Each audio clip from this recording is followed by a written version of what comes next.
Bueno, buenos días a todos. Creo que es momento de que arranquemos. Son las 9:05. Ya tenemos bastantes personas conectadas. Primero, gracias por participar de este lanzamiento espectacular de nuestro HOSOF, que lo hicimos ya hace una semana larga, y ya por estar participando, los que han participado tienen la oportunidad de participar de todos nuestros talleres. Ya hoy es nuestro quinto taller de HOSOF, que han estado todos espectaculares, y creo que hemos venido encontrando realmente porque este software es importante para el diseño con geosintéticos, porque nos facilita, y ese concepto tan interesante de que el GeoSoft es eficiente, amigable, confiable, creo que queda más claro que nunca a lo largo de estas presentaciones.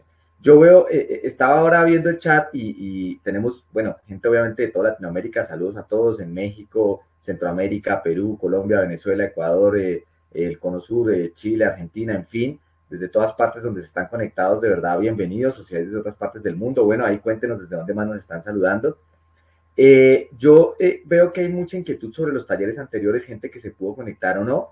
Les respondo, la respuesta es sí, los van a poder ver, quedan colgados en nuestro canal de YouTube, como ya les confirmaba Carolina Álvarez.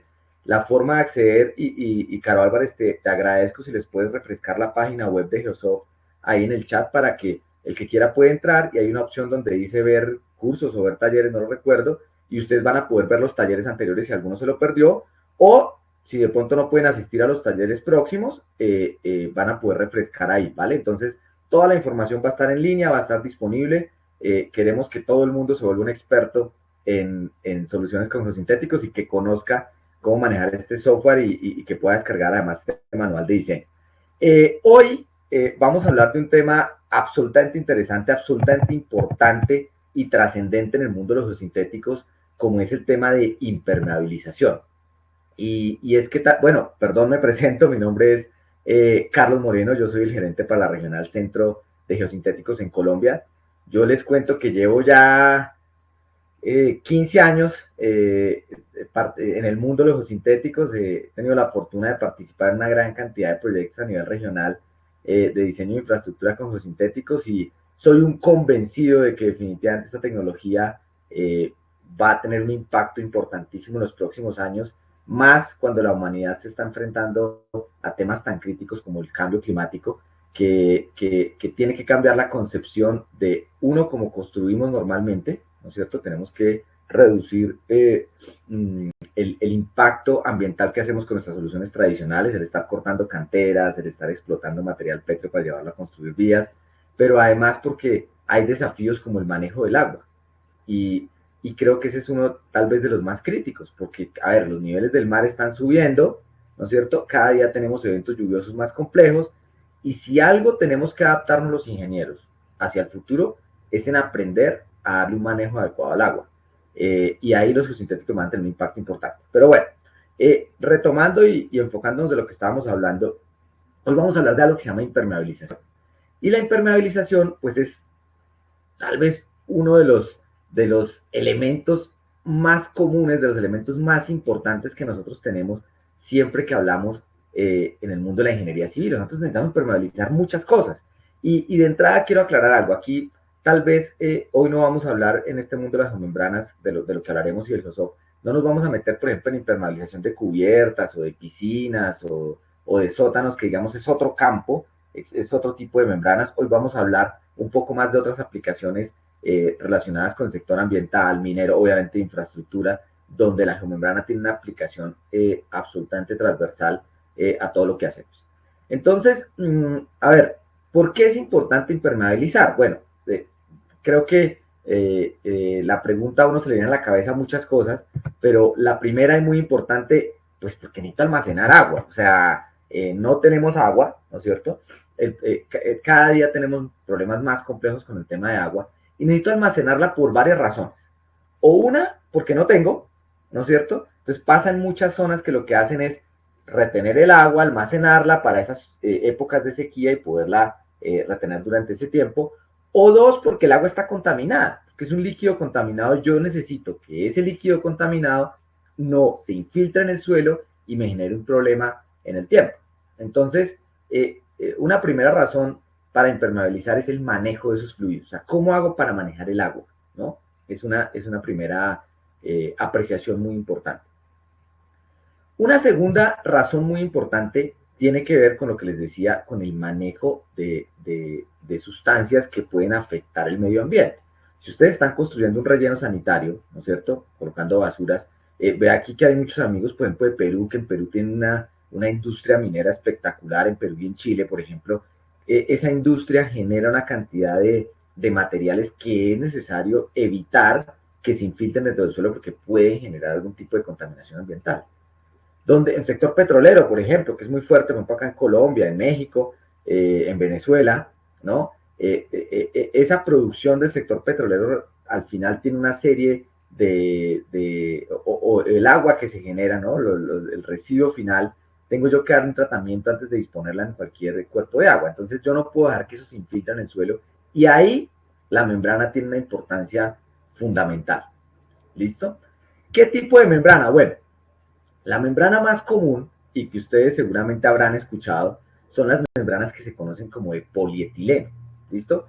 Polietileno porque es la materia prima, o sea, la fabricación de una membrana, visto, pues suena bastante simple, ¿no? Bastante, en la práctica no es tan así, pero lo que yo hago básicamente es tomar polietileno, que es una materia prima, ¿no es cierto? Ese polietileno lo extruyo, o sea, extruir es, el concepto de extruir es derretir y moldear, y conformo una lámina, ¿cierto? Una lámina que tiene determinados espesores, ahorita hablaremos de esos espesores, y esos espesores lo que me garantizan es que es un material, no existe un material 100% impermeable porque tiene una permeabilidad demasiado baja, o sea, que usted puede almacenar un líquido durante muchos años y no va a haber un traspaso de ese líquido al otro lado de la membrana, ¿listo? ¿Qué características tiene el polietileno? Ahora, aquí, si ustedes se dan cuenta, bueno, hay dos tipos de membrana. Aquí está nombrada una que es la más común por sus siglas en inglés, High Density Polyethylene Geomembrane, bueno, geomembrana, que se conoce como HDPE. Entonces habrán escuchado de pronto en el mercado que uno habla de geomembrana HDPE. Pero también hay otra que es LLDPE, que es una membrana de densidad lineal. ¿Listo? La diferencia es que una es mucho más flexible que la otra. Pero en términos generales son membranas de polietileno. ¿Qué tiene el polietileno de característica? Bueno, aparte de lo que les decía de que la permeabilidad es muy baja por la forma como se fabrica esto, ¿no es cierto? Es que tiene larga duración, o sea, el polietileno realmente sí puede quedar expuesto al medio ambiente durante muchos años sin que sufra una degradación importante, y que tiene una resistencia química alta. Pues como tiene una alta resistencia química, yo puedo almacenar, imagínense un relleno sanitario, ¿no? O sea, los lixiviados, ¿qué cantidad de químicos pueden llegar a contener? Y pues obviamente eso tiene unos efectos, si yo coloco cualquier tipo de material, puede que la reacción química degrade mi material. No pasa con el polietileno en general no es reactivo ante casi ningún tipo de químico presente. Entonces yo puedo almacenar cualquier tipo de residuo sin problema. ¿Dónde uso esto? Bueno, tal vez de las aplicaciones más comunes son los famosos reservorios de agua, especialmente esto donde, por ejemplo, en zonas agrícolas, en zonas donde tengo baja disponibilidad de agua, etcétera. Lo que se hace básicamente pues es una excavación, yo esa excavación la forro con membrana y conformo un reservorio para almacenamiento de agua que le doy otro aprovechamiento después. Entonces es una aplicación bastante común de las geomembranas. Obviamente también puedo hacer lagos artificiales, lagos ornamentales. Esto se ve mucho en zonas donde, o por ejemplo en urbanizaciones donde se quiere hacer cuerpos de agua, ¿no? Agradables a la vista, pero además que no se infiltran en el suelo, porque tengo suelos que capaz que si coloco agua se infiltra con facilidad. Entonces se coloca una membrana para evitar eso. Hoy en día está muy de moda, por ejemplo, que en las grandes urbanizaciones se hagan lagos artificiales, pero no solamente por tema urbanismo, no solamente para que la gente al caminar vea el lago bonito, etcétera, sino por un tema de amortiguamiento del agua, ¿no? O sea, que cuando llueva yo retenga el agua durante como lagos, como zonas de retención de agua, para evitar tirar toda el agua al río, que hoy en día la normatividad cada día ha tomado fuerza en Europa, hoy en día es obligatorio, aquí en América Latina todavía estamos un poquito quedados, pero eso va llegando, va llegando. En Bogotá, por ejemplo, ya hay particularmente una norma que exige que toda construcción debe retener el agua antes de tirarlo en un alcantarillado. Entonces, es un proceso que va yendo despacio, pero que tarde o temprano va a llegar, porque todos tenemos que adaptarnos a eso.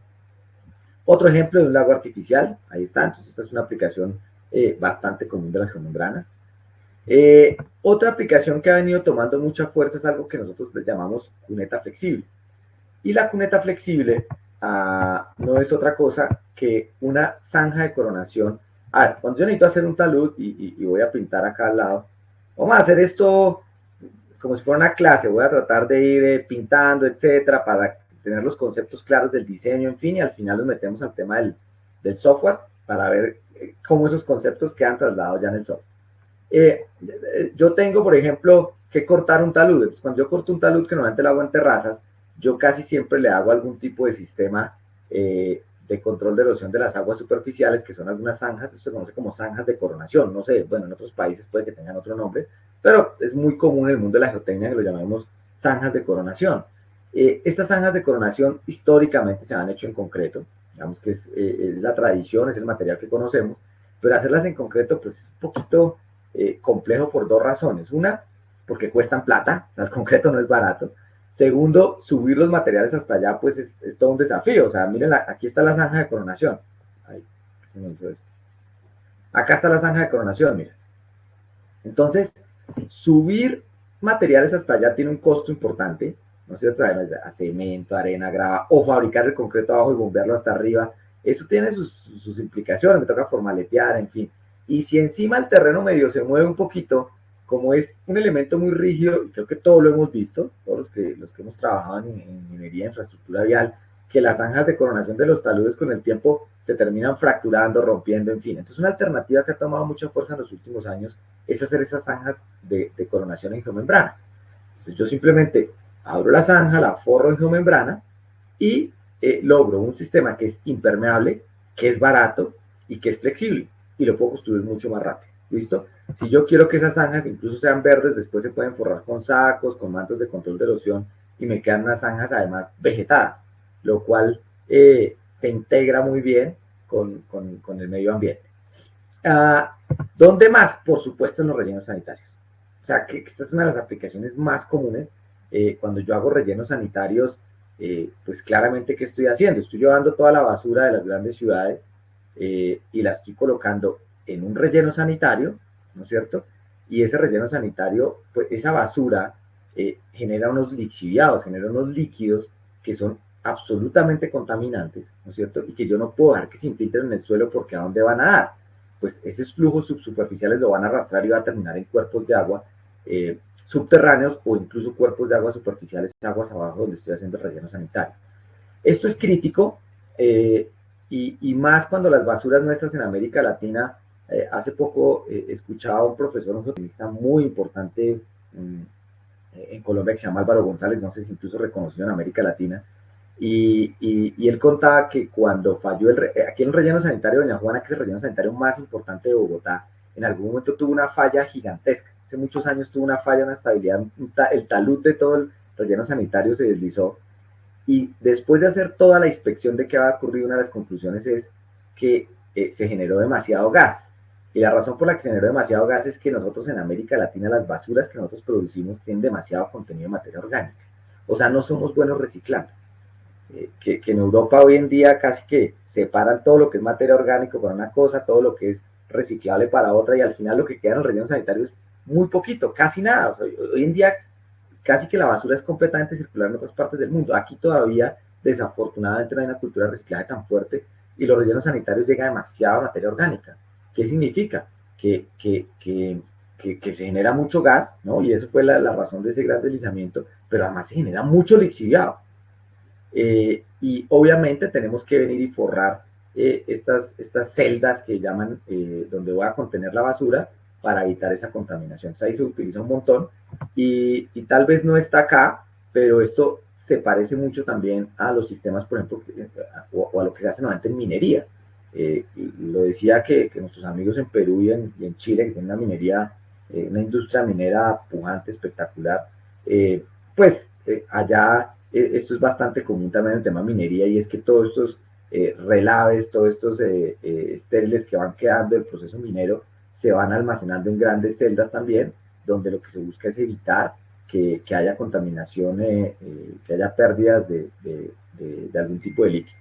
Esto también es muy común en el sector ambiental, y es que en el sector ambiental yo tengo normalmente, por ejemplo, lagunas de oxidación, y estas lagunas de oxidación lo que hacen es que el agua contaminada, vamos que ustedes tienen plantas de tratamiento en ciudades, entonces el agua sale de la ciudad, ¿no es cierto? El agua contaminada, y antes de arrojarla a los ríos, que era lo que se hacía antiguamente, ¿no? Entonces hace 100 años el agua se tiraba al río y terminamos acabando con todos los ríos, y creo que todas las grandes ciudades de América Latina tienen un río que está o que estuvo absolutamente contaminado. Ya hoy en día no se hace eso, lo que se hace es que yo debo, antes de tirar el agua a un río o a un cuerpo de agua, debo hacerle un tratamiento previo, y ese tratamiento previo implica lagunas de oxidación, lagunas de oxigenación, lagunas de, bueno, una cantidad de cosas, y esa agua, pues mientras no la haya tratado, yo no puedo dar que se filtre en el suelo, y ahí tiene una gran cantidad de aplicaciones el tema de la geomembrana. Acá hay un ejemplo, esto es en el norte de Colombia, esto es en Río Negro, en Antioquia, una industria muy importante, se llama Nacional de Chocolates, que fabrica alimentos en el país. ¿Dónde más la uso? En temas de piscinas de lodos, ¿no es cierto? Cuando yo necesito extraer, por ejemplo, petróleo, yo tengo una serie de lodos que se generan de ese petróleo que normalmente están contaminados por el proceso mismo de la perforación para extraer ese petróleo. Entonces yo tengo subsuelo contaminado con aceite, tengo desechos generados por la perforación, etcétera, y esos lodos yo tengo que disponerlos como si fuera un relleno sanitario, ¿no es cierto? Disponerlos, hacerles un tratamiento antes digamos que de hacer una disposición final. ¿Listo? Entonces, normalmente aquí se utiliza una membrana también para ese tipo de aplicaciones. Acá está algún ejemplo. Y de ahí para allá hay otra cantidad de aplicaciones, pues creería yo que ustedes seguramente también se habrán encontrado aplicaciones de mucho tipo de geomembranas. Bueno, acá, perdón, voy a ir contestando preguntas que me envían acá por el chat. Me dice aquí, nos pregunta Frey, ¿cómo se garantiza la fijación a largo plazo de estas zanjas sensibles y cómo se garantiza la durabilidad por el deterioro de la intemperie? Bueno, ¿cómo se garantiza la fijación a largo plazo? Claramente esto está muy relacionado con la instalación. Esto tiene unas zanjas de anclaje laterales que tienen que tener la profundidad adecuada y el relleno adecuado. Hay casos donde, se los cuento por experiencia, porque hemos tenido casos donde, por ejemplo, no se instalan esas zanjas de coronación, las zanjas laterales de anclaje no se instalan adecuadamente o son muy superficiales, viene algún tipo de erosión por la lluvia, la membrana queda en el aire y se puede arrastrar. Entonces es un problema que normalmente es complejo y que hay que, la clave está en una adecuada instalación, o sea, ahí es donde está la clave. La otra pregunta, ¿cómo se garantiza la durabilidad? Bueno, la durabilidad, estas membranas, digamos que el polietileno puede durar 15, 20 años expuesto sin que sufra ningún problema. ¿Qué puede dañar una zanja de coronación de esas? Por ejemplo, el paso de animales, de personas, el vandalismo, qué sé yo. Entonces, claro, si ustedes me dicen, no, es que tengo una zanja de coronación, pero aquí es un paso de fincas donde pasan animales, gente todos los días, entran y salen, les voy a decir, seamos sinceros, una cosa de membrana no le va a funcionar, póngale concreto. ¿Qué pasa? Que normalmente estas zanjas de coronación son en taludes, por allá cortes altísimos donde no circula nadie, entonces eso no tiende a ser un problema. Pero si esa es la condición, hay que ser claros en que puede que la membrana no sea la solución en ese caso. Bueno, les decía que hay otra cantidad de aplicaciones, ¿no? Entonces yo tengo, por ejemplo, los tanques piscícolas, la industria piscícola, camaronera, en fin, todos necesitan siempre tener un almacenamiento de agua, y ahí se utiliza muchísimo el tema de la geomembrana. Lo que les hablaba de los tanques de tormenta, que hoy en día está muy de moda, estos tanques para amortiguar el pico de lluvias, entonces yo tengo que forrar de alguna manera esos tanques para evitar pérdidas por infiltración de agua, sobre todo cuando le voy a dar reutilización, ¿no? Si yo quiero almacenar esa agua y luego utilizarla para sanitarios o para riego o para limpieza, entonces yo puedo almacenar el agua y luego dar una reutilización, entonces es ideal tener una membrana para evitar que se pierda el agua. ¿Listo? Bueno, no sé si haya más preguntas hasta acá. Quería hacer una introducción general porque pues seguramente muchos de ustedes hicimos diseño con membranas, pero ¿para qué se utiliza? Entonces creo que este contexto nos sirve para entender un poquito dónde se utiliza, o sea, para qué sirve la geomembrana. Ya teniendo esto claro, lo que vamos a hacer es meternos ahora sí un poquito más en los conceptos del diseño para luego ir a nuestro software. ¿Qué vamos a hacer? Vamos a hablar de los conceptos del diseño. No vamos a desglosar las ecuaciones una por una porque pues desafortunadamente no nos daría el tiempo. Tendríamos que hacer una clase de toda una mañana. Pero vamos a explorar muy bien los conceptos de qué es lo que se diseña cuando uno diseña un sistema de impermeabilización con membrana. Luego hacemos un diseño en el software, ¿no? Que todos ojalá ya lo tengan descargado, listo para utilizar. Aprovecho para decirles, si alguien tiene algún problema para descargarlo, me gustaría, Caro Álvarez, si nos ayudas por favor a colocarles el correo de ingeniería. Si alguien tiene algún problema para descargarlo, escríbanos de inmediato, oiga, no lo puedo descargar, no lo puedo instalar, tengo cualquier problema, por favor no duden en hacerlo. Entonces, después hacemos un ejemplo de diseño en Microsoft y luego, al final, les hablo un poquito del proceso constructivo de las membranas porque es importante que ustedes tengan claros sus conceptos. Entonces, hablemos primero del diseño. Para poder diseñar este tipo de estructuras, yo necesito tener unas variables, ¿no? Como en todo diseño. Ustedes diseñan una estructura, necesitan unas variables. Cuando diseñan un canal, una estructura hidráulica, necesitan unas variables. Acá pasa igual, yo necesito tener unas variables mínimas. Y las voy a ir nombrando para luego meternos ya a entender cómo, en qué juego tienen esas variables dentro del cálculo de cada cosa. Lo primero que yo voy a necesitar, obviamente, es temas geométricos, ¿listo? O sea, ustedes necesitan saber si van a hacer un reservorio, o si van a hacer un relleno sanitario, o un depósito de relaves, qué sé yo, conectan la geometría de lo que van a hacer. O sea, esto qué altura tiene, esto qué inclinación tiene. Necesitan tener esa información, es absolutamente clave. Qué volumen van a almacenar, qué volumen van a tener aquí almacenado de este relleno, en fin, esa información es clave, obviamente, para poder definir el tipo de membrana, el tipo de textil que va a utilizar. ¿Listo? Esa información es clave. Entonces, altura de la estructura, ¿listo? La sección transversal típica, el ángulo de los taludes, ¿no es cierto? Y el volumen de la estructura. ¿Qué cantidad voy a colocar? Lo segundo que yo debo tener y que es muy importante es las características de las protuberancias. ¿Y a qué me refiero con esto? Ustedes van a tener un suelo sobre el cual van a apoyar su membrana, ¿no es cierto? Porque normalmente ustedes hacen una excavación, normalmente tienen un corte, yo qué sé, y ahí es donde voy a apoyar la membrana.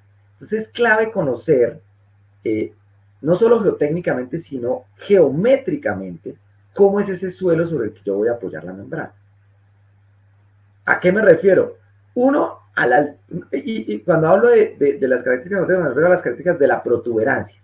O sea, esa protuberancia ya ustedes imaginarán que tiene una importancia suprema en si se puede punzonar o no la membrana, ¿verdad?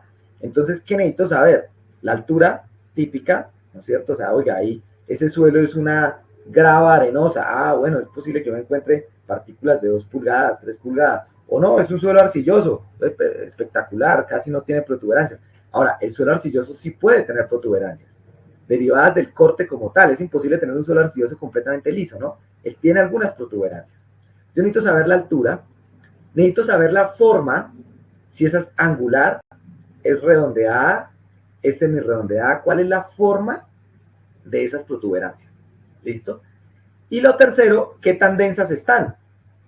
No es lo mismo, de hecho es más crítico si yo tengo, por ejemplo, imagínense un terreno que está lleno de protuberancias aisladas, de pequeñas rocas o qué sé yo. Ustedes cortan en un coluvión, por ejemplo, y el coluvión tiene piedras aisladas, seguramente ahí la membrana sufre un montón. Que no si yo, por ejemplo, tuviera un depósito de gravas, que sí, la grava es angulosa, etcétera, pero que está uniforme, que está densa. ¿Listo? Entonces, eso es muy importante a la hora de hacer el diseño. ¿Qué otra cosa es absolutamente importante? Hombre, ¿qué va a meter ahí? No, ustedes ya se imaginarán que no es lo mismo almacenar agua, ¿no es cierto?, que almacenar basura, o que almacenar relave, o que almacenar un suelo. ¿Listo? No es lo mismo. Tiene unas diferencias importantes. ¿Por qué? Pues hombre, el agua tiene unas características en cuanto a peso, en cuanto a ángulo de fricción con la geomembrana, etcétera, etcétera, que difiere, ¿no es cierto?, por ejemplo, de la basura. La basura, y difiere, por ejemplo, un relave. Un relave es considerablemente más pesado que la basura. La basura, en términos generales, es liviana. ¿Listo? Entonces es importante conocer el material. Y cuando hablo de conocer es unos parámetros geomecánicos. ¿Cuáles? El ángulo de fricción es importante porque esa fricción entre el suelo que estoy conteniendo y la geomembrana es clave en el diseño, ahorita vemos por qué. Y segundo, es importante el peso unitario. Pues, ¿cuánto pesa lo que tengo ahí? ¿Listo? Otra característica muy importante son los parámetros geomecánicos del suelo donde voy a poner la membrana. ¿Listo? ¿Por qué? Por lo mismo, porque esa fricción, ya ustedes se imaginarán que la membrana y la posibilidad de que se rompa, se deslice, etcétera, está asociada a que tanta fricción tenga con el suelo que está abajo. Entonces yo voy a necesitar el ángulo de fricción de ese material, ¿no es cierto? Y qué tan blando es. Y ahorita ese qué tan blando, ahora, a ver, esto no es un diseño de suelos blandos, no vamos a necesitar pues un ensayo triaxial determinando exactamente, pero sí conceptualmente saber cómo se va a comportar el suelo y ahorita les cuento por qué. Porque si el suelo es más deformable o menos deformable, tiene una incidencia directa en la resistencia a la tensión que necesita la membrana y por tanto en el espesor de membrana que yo voy a utilizar.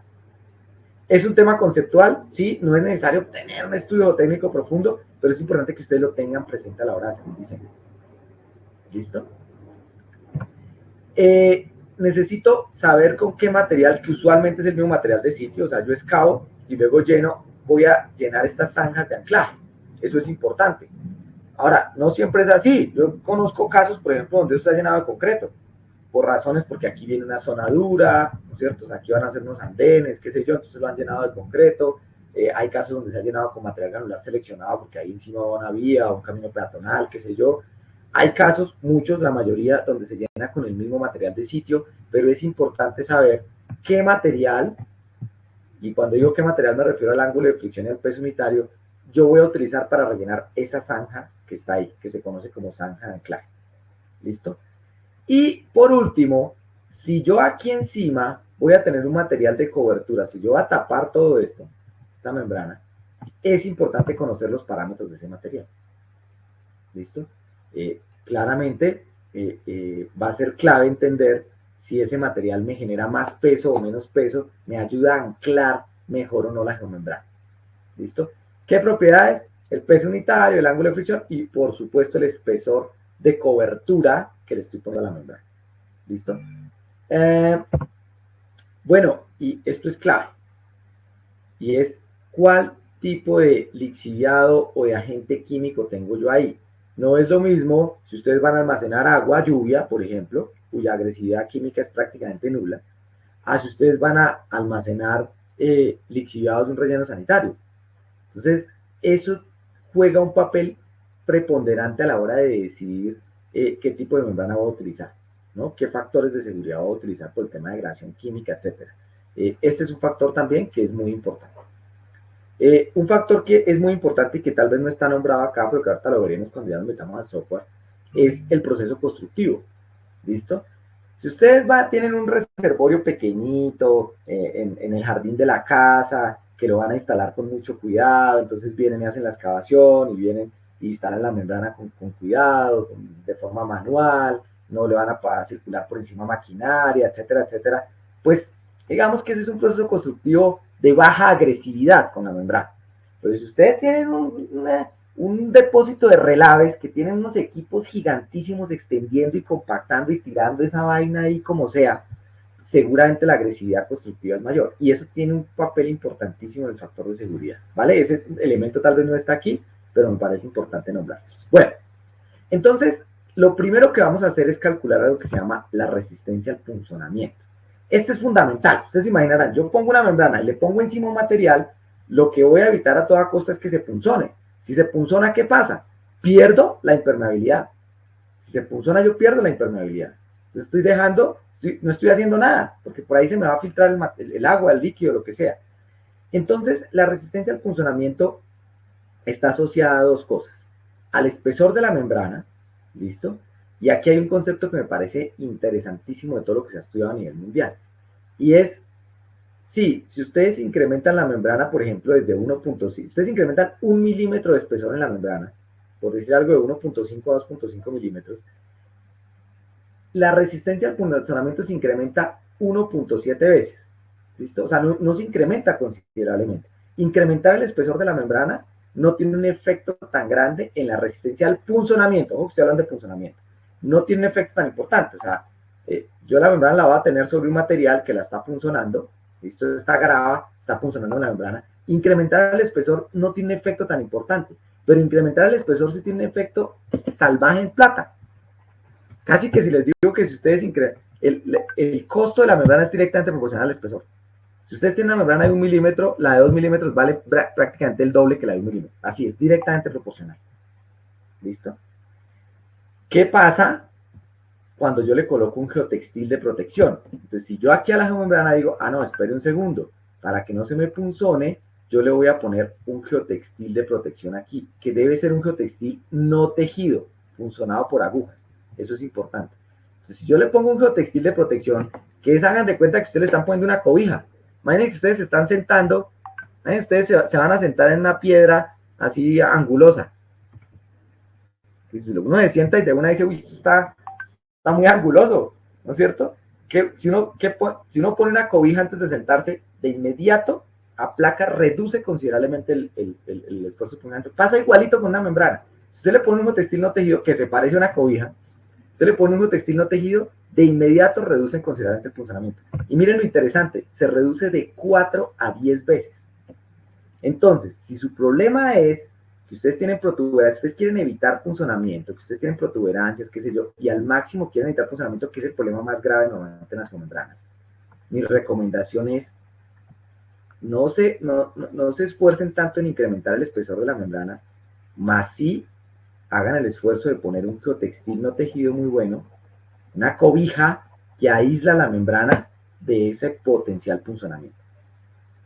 ¿Listo? Entonces, cuando uno diseña el punzonamiento, normalmente lo que diseña es el geotextil no tejido. En realidad eso es lo que diseña. Entonces, vamos a diseñar un sistema de impermeabilización. Y vamos a ir diseñando punto a punto. Primer punto, que no se punzone. Eso es lo primero que nos interesa. No quiero que mi membrana se punzone porque pierdo la impermeabilidad.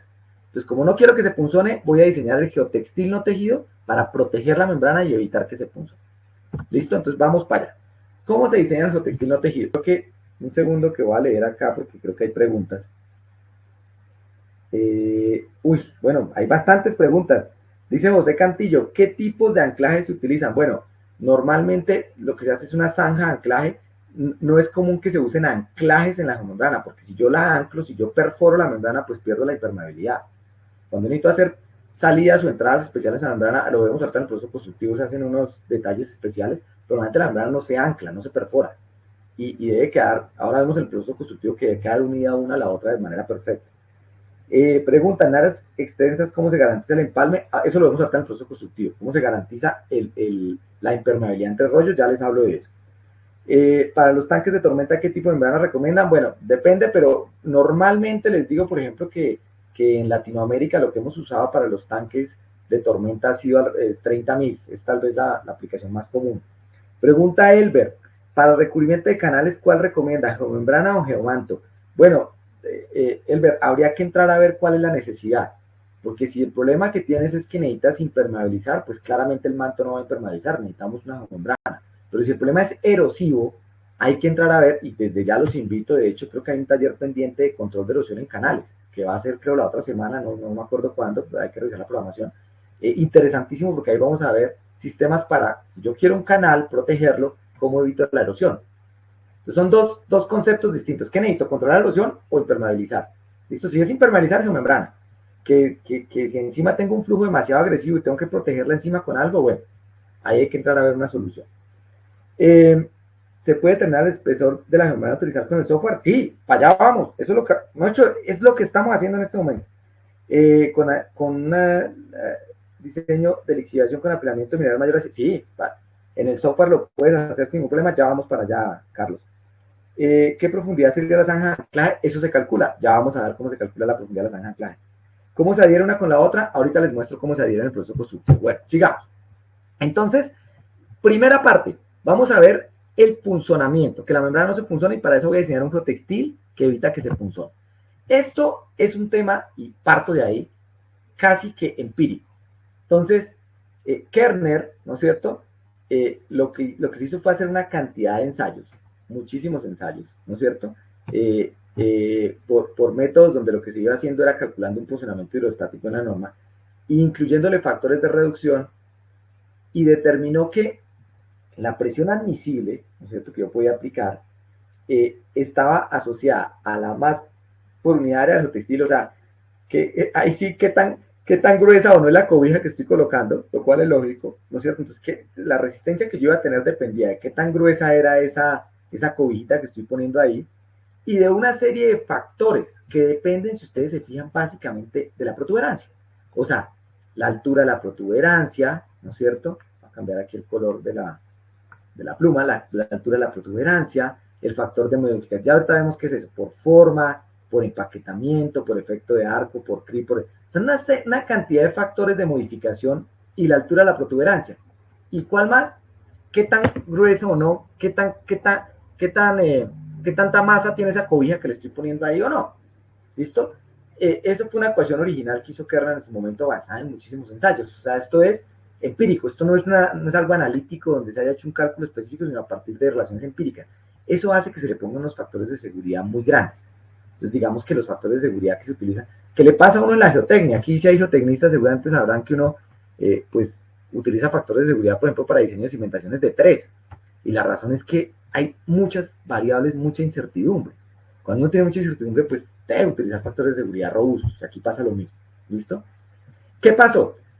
Que el GRI significa Geosynthetics Research Institute, que es tal vez la institución más importante en el mundo en todo el tema de investigación con los sintéticos, asoció esa masa por unidad de área, porque dijo, bueno, no solamente es que sea una masa por unidad de área, o sea, tiene que tener unas propiedades mecánicas, ¿no es cierto?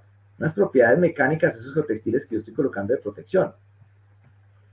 A partir de variables estadísticas, entonces se llegó a esto, a que el punzonamiento CBR que debería cumplir el geotextil, ¿no es cierto?, está asociado con esa masa. Y esto sí que es interesante porque este es un ensayo que se hace en laboratorio. O sea, yo en el laboratorio puedo un geotextil llevarlo y hacer un ensayo de punzonamiento en CBR. Esto que es un ensayo mecánico. Entonces esto es buenísimo porque estoy controlando no solamente la masa, sino también la resistencia como tal. ¿Listo? La resistencia al punzonamiento como tal del geotextil. Si uno reescribe esa ecuación, hace una regresión estadística y reescribe esa ecuación, la puede escribir de esta forma. ¿Qué dice esta ecuación? Esta ecuación lo que dice es, mire, la resistencia al CBR que usted necesita, la resistencia a punzonamiento CBR en el ensayo ese que se hace en laboratorio, que su geotextil necesita, depende de la carga que le estoy aplicando, que la estoy llamando presión admisible, o sea, esto es la carga aplicada, pero a esta carga ya se le aplican los factores de seguridad que ya les digo cuáles son. Pero depende de la carga aplicada y de todo esto que tiene que ver con la protuberancia.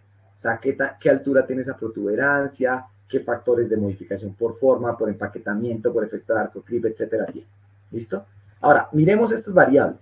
¿Cuál es la carga aplicada? Bueno, la carga aplicada es la carga real. ¿Cuál es la carga real, por ejemplo? Y concéntrense en este muñeco que está acá. ¿Cuál es la carga real que yo le estoy aplicando a un punto aquí abajo? Pues el peso de lo que tengo ahí, o sea, gamma H. Pero, claro, como aquí tenemos tanta incertidumbre, se le incluye un factor de seguridad. O sea que esta que llamo P admisible, ¿sí? Esa que llamo P admisible es el resultado de esta carga, la real, gamma H, multiplicada por un factor de seguridad que se conoce como factor de seguridad global. Entonces yo no estoy utilizando la carga real, sino que le estoy incrementando un montón. ¿Listo? Y ese incremento es bastante. O sea, no es un factor chiquito, es un factor que puede ir entre 2 y 7. ¿Listo? ¿Por qué? Porque hay muchas variables, hay mucha incertidumbre.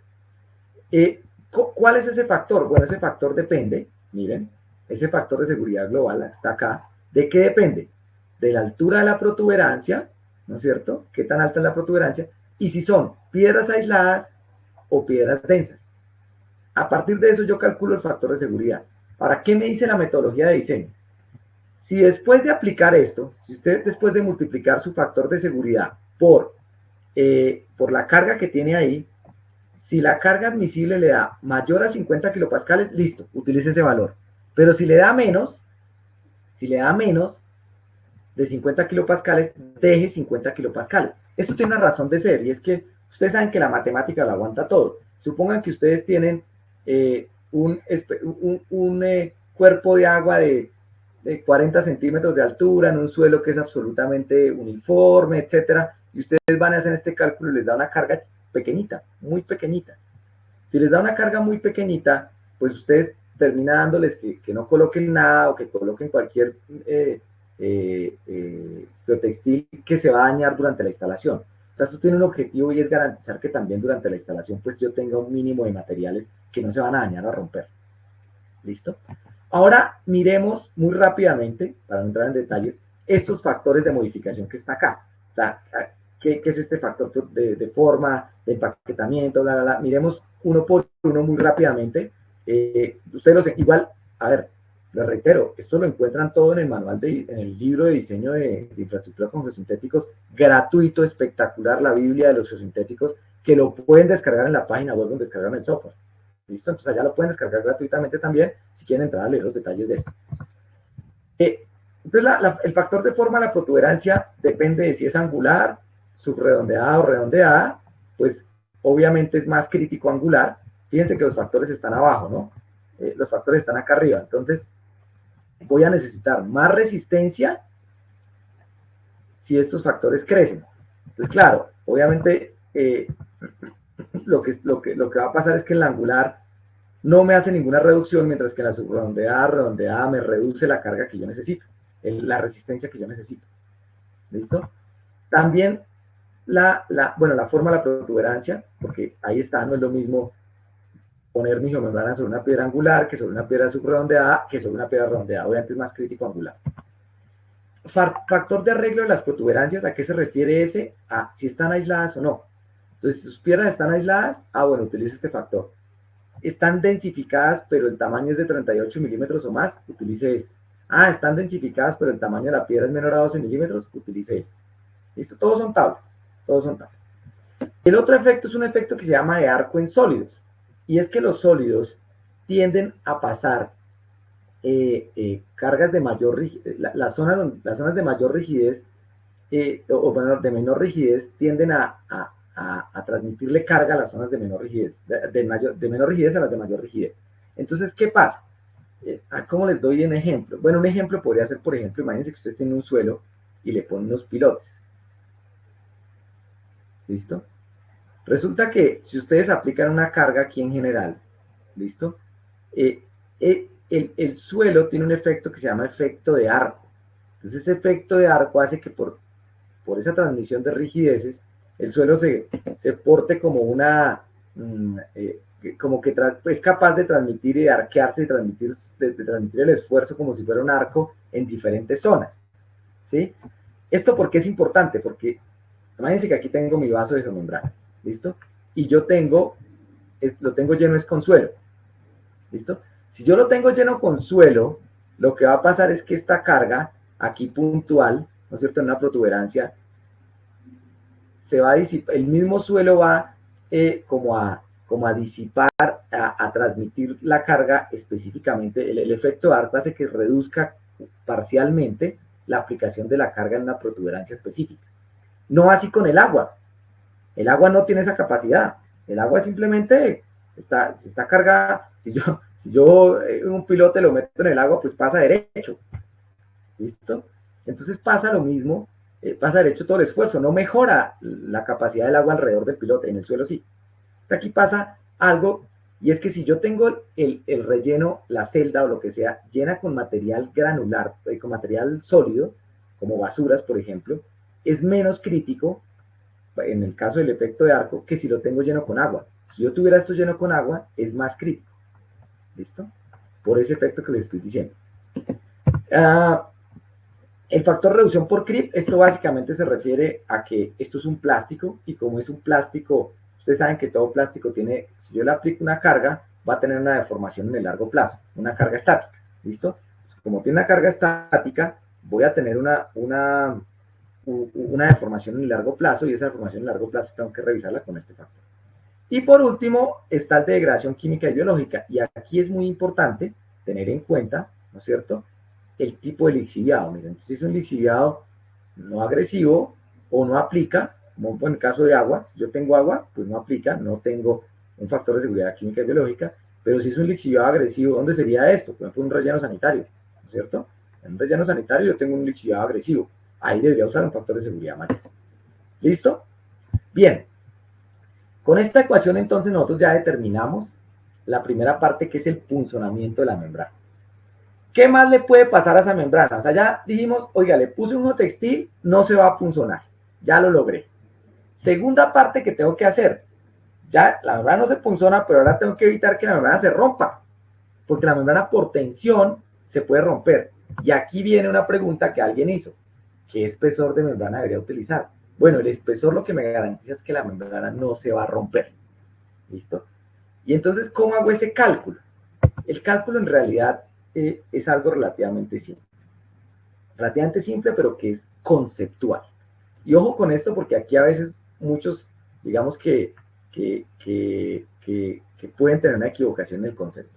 Este ángulo beta que ustedes ven acá, ese ángulo beta, no es el ángulo del talud. O sea, no me estoy refiriendo con ese ángulo beta a este ángulo, no es este ángulo, no. ¿Listo? Partamos de ahí. ¿A qué se refiere ese ángulo beta?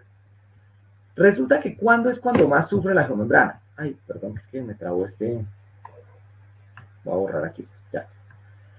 ¿Cuándo es cuando más sufre la geomembrana? Imagínense que ustedes hacen una excavación en el suelo, chiquita, una excavación pequeñita, del tamaño de una mano, y le ponen una bolsa porque quieren meterle agua ahí para que el agua no se salga de esa bolsa. O bueno, le quieren poner algo y que no se escape de la bolsa. En realidad la bolsa, cuando ustedes excavan y ponen la bolsa, pues que el talud de la excavación sea así, o sea así, o sea así, no tiene mayor incidencia sobre que la bolsa se rompa o no. En ese momento no pasa nada. ¿Listo? Y de hecho al final puede que no tenga ninguna importancia. ¿Qué es lo que en realidad daña la bolsa? Puede dañar la bolsa, la puede romper cuando empiezo a llenarla. ¿Sí o no? Porque el material que yo le estoy poniendo, la forma como lo estoy poniendo incide. Uno, la forma como lo estoy poniendo. Pero segundo, incide si el suelo que estaba debajo, cuando yo estoy apisonando la bolsa, apisonando el material, si el suelo que está debajo se deforma. Entonces, este ángulo se refiere a esa posible deformación del suelo. Miremoslo, por ejemplo, en un relleno sanitario. Ustedes tienen aquí la celda donde van a poner la basura. ¿Listo? Y ustedes vinieron y le pusieron una membrana, la anclaron aquí muy bien, le pusieron su textil de protección, etcétera. Les quedó muy bonita. Y luego vienen y traen la basura y la ponen aquí. Extienden la basura y la empiezan a compactar. En el momento en que empiezan a hacer eso, este suelo que está debajo se puede deformar. ¿Listo? Se puede deformar, le puede pasar esto. Este ángulo beta que ustedes ven acá es esa deformabilidad del suelo. Esto es beta. ¿Listo? Esa posible deformabilidad, porque cuando se deforma en el momento que yo cargo, ahí es cuando tensiona la membrana. Y ahí es cuando se rompe la tensión. ¿Listo? Ese concepto es muy importante. Entonces, como ahí es cuando se rompe la membrana de la tensión, ¿no es cierto? Yo necesito saber ese suelo qué tan deformable es. Ahora, por eso digo que esto se vuelve conceptual, porque nadie va a pedir que hagan análisis geotécnico avanzado para saber qué tanto se va a deformar en el momento de la carga. Pues no, pues se vuelve conceptual. Ese ángulo normalmente está entre los 40 y 60 grados, ¿listo? 30, 60 grados, uy, me fue el valor, ahora se los confirmo. Y uno, pues, lo hace a criterio. Si ustedes están colocando una membrana en un suelo que es relativamente blando, pues deberían castigarla mucho porque cuando ustedes la carguen, la membrana se va a tensionar por la deformación del suelo y ahí se va a romper. Ahora, ¿cuál sería el escenario ideal? Imagínense que ustedes están poniendo una membrana en una superficie de concreto así rígida, súper estable. Cuando usted le ponga la basura encima, ¿qué tensión va a recibir esa membrana? Ninguna, porque el suelo no se deforma. Si yo tengo una superficie una base demasiado sólida sobre la que puse la membrana, y yo, por más que compacte encima, la membrana, el único problema va a ser de punzonamiento, pero la membrana no se va a romper a la tensión. ¿Listo? Entonces este concepto es importante, ¿por qué? Porque yo parto de esta idea de que el suelo va a tener algún tipo de asentamiento, algún tipo de deformación durante el proceso constructivo. Independiente del talud, la inclinación del talud no tiene nada que ver, o sea, si el talud es parado, acostado, lo que tiene que ver es que en el momento que yo cargue, qué tanto se me va a deformar el suelo. ¿Listo? Puede que la condición más crítica incluso sea una condición horizontal. Yo tenga una zona plana que le puse una membrana y en el momento en que cargué se deformó, tensionó la membrana y se rompió. ¿Listo? Entonces, perdón, voy a borrar aquí esto. Se me dañó el... No sé qué se me hizo. Entonces yo aquí hago un equilibrio de fuerzas. Ya el resto es simple. ¿Por qué? Porque el equilibrio de fuerzas, ¿en qué consiste? A ver, yo tengo... Perdón, quiten el muñeco si no se me pierden todos. Yo tengo una tensión que genero en la membrana, que lo ideal es que la máxima que yo genere sea la que resiste la membrana. O sea, la condición crítica de falla, ¿cuál sería? Cuando esta tensión T es la de falla de la membrana. ¿Sí o no? Esa sería mi condición crítica. O sea, ahí ya apague y vámonos, porque llegué a una carga tal que hice fallar la membrana. Entonces yo hago el cálculo para la condición crítica. Asumo que la tensión que estoy aplicando acá es la de falla de la membrana. ¿Cómo se calcula la tensión máxima de la falla de la membrana? El esfuerzo admisible de una geomembrana, el esfuerzo admisible del polietileno, multiplicado por el espesor de la geomembrana. Aquí empieza a aparecer el espesor. ¿Listo? Yo aquí hago una sumatoria de fuerzas en X. Esta tensión que tiene una componente en X y una componente en Y. ¿Sí? Entonces, esta componente en X está jalando hacia este lado, está tratando de romper la membrana, ¿verdad? ¿Y quién me está ayudando a resistirla? A que no pase eso. Las fuerzas que yo pueda tener acá. ¿Listo? ¿Qué es esto que ustedes ven acá? Entonces, ¿qué tengo acá? Una fuerza tratando de llevarse estos para acá, una resistencia a la membrana como tal. Y aquí, ¿quién ayuda a que eso no pase?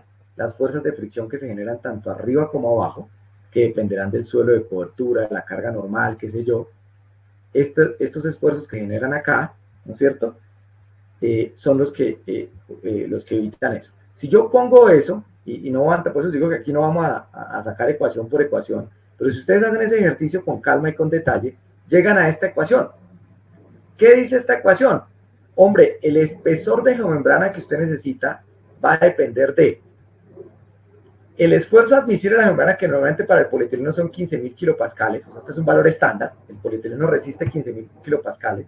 Lo que pasa es que entre más espesor, pues más resistencia va a tener. Es como si yo les dijera, una varilla, el acero es de 60.000 PSI, ¿sí? El acero es de 60.000 PSI. Lo que resiste una varilla, ¿de qué va a depender? Pues del diámetro. Pasa lo mismo con la membrana. La resistencia al polietileno son 15.000 kilopascales. La resistencia que va a tener esa membrana, ¿de qué va a depender? Pues del espesor. Si hay una más de mayor espesor, pues más resistencia va a tener. Aquí pasa lo mismo. ¿Listo? Entonces, ese esfuerzo admisible, el esfuerzo aplicado por el material retenido, claro, porque el material retenido ayuda a la fricción, a que no se mueva, ¿no es cierto?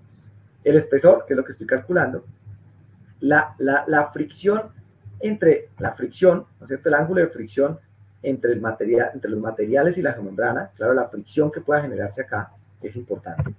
¿Listo? Por eso es importante tener los ángulos de fricción de los suelos, porque con base en ese yo calculo el ángulo de fricción suelo-geomembrana. Y esto que se conoce como la distancia de movilización. Y esta distancia de movilización es clave. ¿Por qué? Porque la distancia de movilización es la que me dice cuánto se mueve. Claro, si esto se mueve un poquito, o sea, en el momento en que yo cargue, y perdón, borro todo esto porque si no, en el momento en que yo cargue, aquí venga y aplique el peso, ¿no es cierto?, de la basura, de lo que sea, esto se tensiona, ¿cuánto se alcanza a mover la membrana? Y esto, miren que aquí tiene mucha relevancia que ustedes cuando instalen una membrana, y es un consejo, nunca la dejen tensionadísima. Cuando están en un relleno sanitario, en un reservorio, déjenla un poquito suelta. ¿Listo? Porque esta distancia de movilización tiene mucho que ver que si se mueve un poquito, libera esfuerzos. Entre más se movilice o menos se movilice, yo voy a tener que requiere un espesor mayor. Entonces, cuando instalen membrana de alta cama en proceso constructivo, hombre, no la dejen tensionada, déjenla suelta siempre un poquito, además que eso sirve para contracción y expansión por cambios de temperatura. ¿Listo? Aparte de esto. Volviendo al punto, esa distancia de movilización, que es un rango entre 15 y 100 milímetros, aquí hay unos valores típicos dependiendo de la geomembrana. Entonces, para membranas de 0.75 milímetros se utiliza 30, para de unos 50 milímetros se utiliza 50, pero esto es muy criterio. Esto es muy común, yo he visto que la mayoría de veces se usa 30, 40, 50 milímetros. ¿Listo? Ah, bueno, y se me olvidó la primera variable, el beta, el famoso ángulo de asentamiento, que era el que les decía que está entre 0 y 60 grados. Este ángulo, ¿no? Y cuando apliqué la carga y el suelo se deformó, ¿qué tanto se deformó? Entonces ustedes dirán, bueno, ¿y qué valor cojo? Señores, se vuelve criterioso. Pero claro, si ustedes están apoyados en una superficie espectacular, sobre un concreto, que va a tener cero deformación, seguramente les va a dar que no necesitan casi espesor, no se va a reventar, si no se va a deformar, si no se va a tensionar, ¿listo? Pero si ustedes tienen un suelo blando, que pasa mucho, uno ve que, por ejemplo, en el sector petrolero, que por ahí hay unas preguntas del sector petrolero, te respondo preguntas. En el sector petrolero hacen la excavación por ahí donde pueden y ahí ponen la membrana. Si yo la voy a cargar con un lodo pesado, pues debo tener en cuenta la posibilidad de que, sobre todo en rellenos sanitarios, porque cuando yo lleno con agua, no estoy pasando equipos compactadores, donde es muy crítico esto, en rellenos sanitarios, en relaves, mis amigos de la minería, ustedes están extendiendo y compactando materiales, es crítico el tema de que si el suelo está blando abajo, yo procuro utilizar un esfuerzo, un ángulo de formación grande para tener en cuenta eso. ¿Listo? Bueno, y el último punto que vamos a revisar, lo último que vamos a calcular. Ah, bueno, respondo preguntas antes de ver el último punto. Me dice Evelyn, para contención de posibles derrames de petróleo, ¿qué espeso sería recomendable? Bueno, ahorita lo calculas en el software. Ahorita abrimos el software y vas a ver que te demoras 10 minutos. ¿Listo? Ahorita lo vemos. Pregunta de Adriana. Si la utilizo para impresionar superficialmente un relleno de mejoramiento de fundación metálica de equipo instalado a una profundidad de cimentación, supongo que se refiere al DF de 0, ¿la geomembrana sufriría daños? Realmente, digamos que el daño ahí, por lo que entiendo, es que tú vas a impermeabilizar un relleno donde luego vas a poner la fundación de un equipo. El mayor daño, en realidad, la posibilidad de daño es durante la construcción, o sea, cuando estés extendiendo y compactando ese relleno. ¿Qué te recomendaría? Como, pues por lo que entiendo, tienes una superficie bastante buena, o sea, el tema crítico no es de tensionamiento de la membrana, sino de punzonamiento. Yo te recomendaría un muy buen geotextil de protección, o tejido de protección, y que hagas el cálculo de punzonamiento que vimos ahorita, lo puedes hacer en el software, pero el problema crítico es durante la construcción, o sea, cuando extiendas y compactes la posibilidad de punzonamiento. Ya después en operación no creo que tenga ningún inconveniente.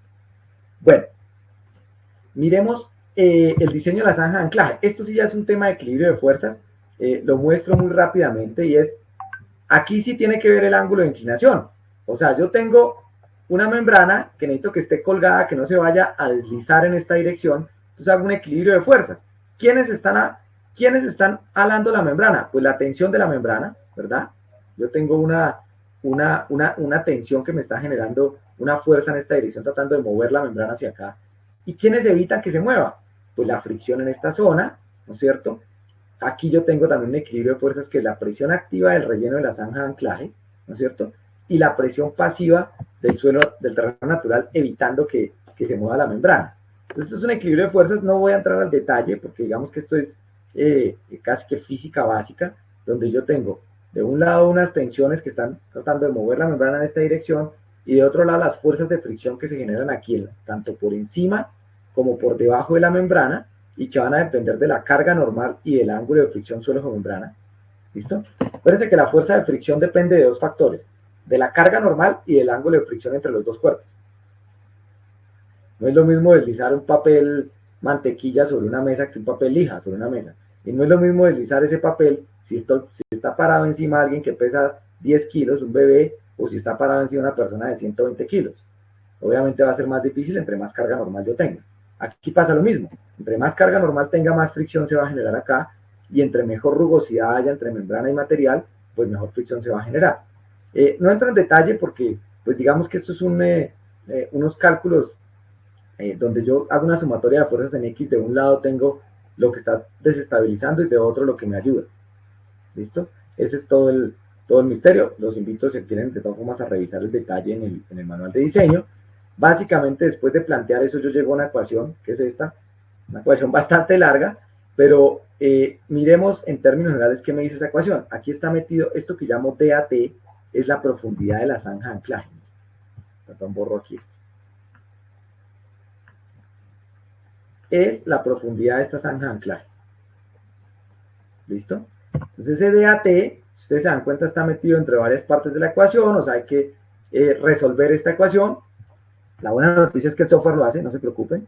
Listo, el software resuelve esta ecuación, donde básicamente yo tengo involucradas muchas variables, el ángulo del talud, la longitud del hombro, no es hombre sino hombro, ¿no es cierto? Esta longitud de desarrollo que tengo acá, esta longitud del hombro, ¿listo?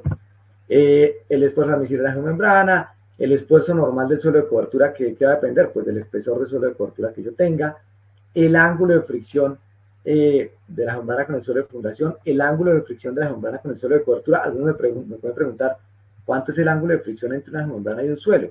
Bueno, esto depende del ángulo de fricción del suelo, ¿listo? Oscilan entre un 60 o un 80% del ángulo de fricción del suelo. El ángulo de fricción suelo de membrana, ¿listo? Los coeficientes de presión activa y pasiva, porque pues aquí se generan unas presiones, miren, en la zanja de anclaje una presión favorable y una presión desfavorable. ¿Listo? Ay, perdón, esto era así.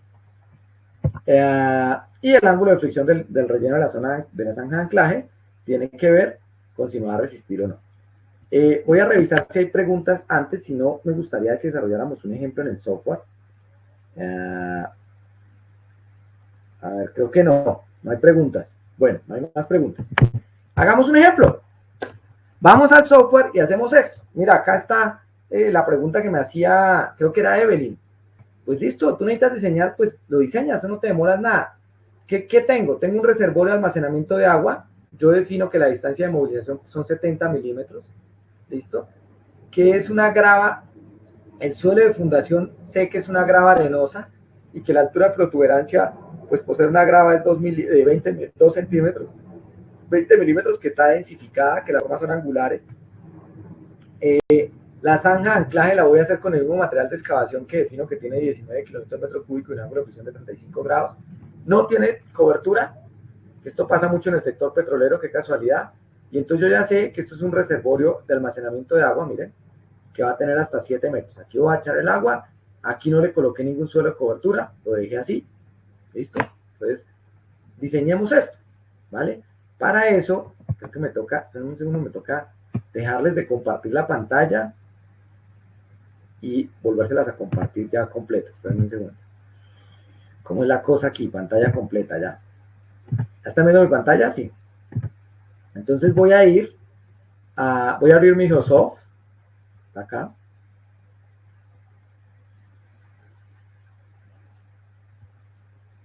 Ahí está viendo el software que ustedes, espero la mayoría ya lo tengan instalado.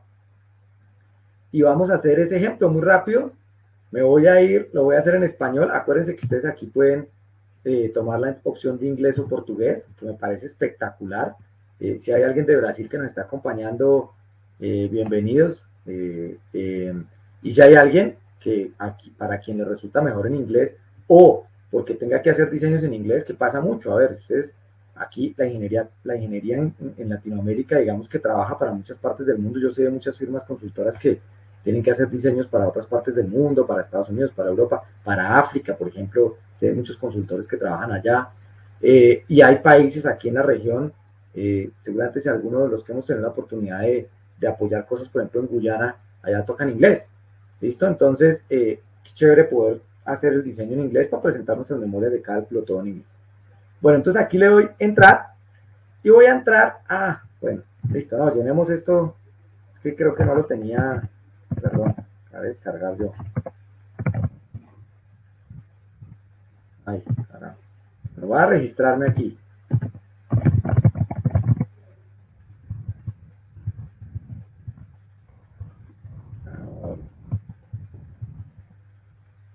Colocar aquí cualquiera. Mi teléfono, para que lo guarden de una vez. Que me quiera contactar en cualquier momento. Estoy en Colombia. En Bogotá.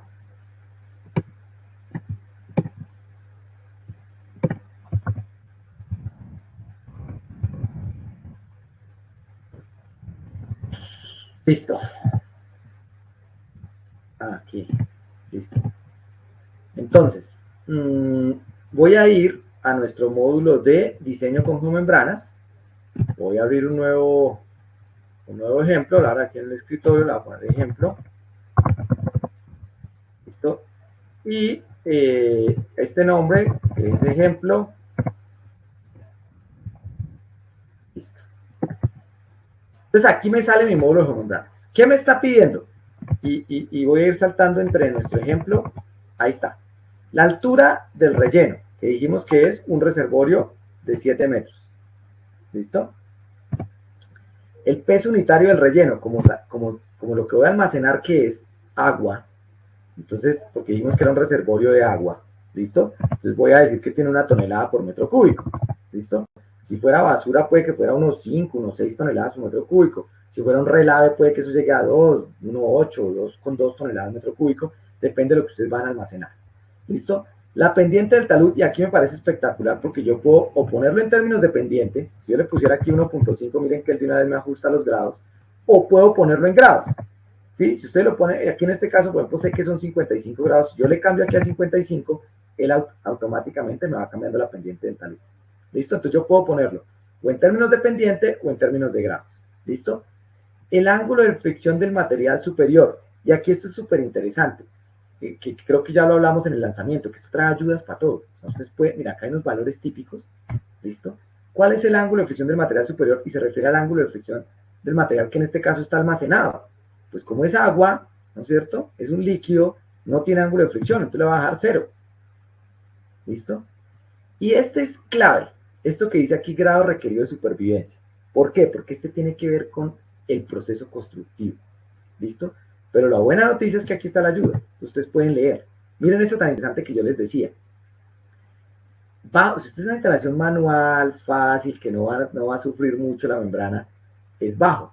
Pero miren, por ejemplo, el último.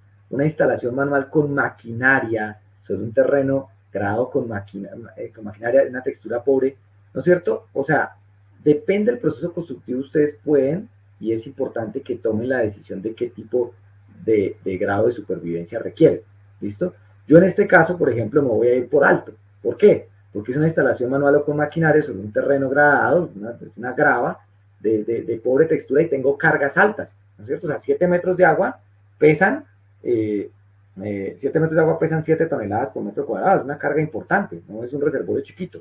Entonces me voy a ir por alto, ¿listo? Pero esto es criterioso, o sea, esto no hay una ecuación, no hay una fórmula mágica, entonces me voy a ir por alto.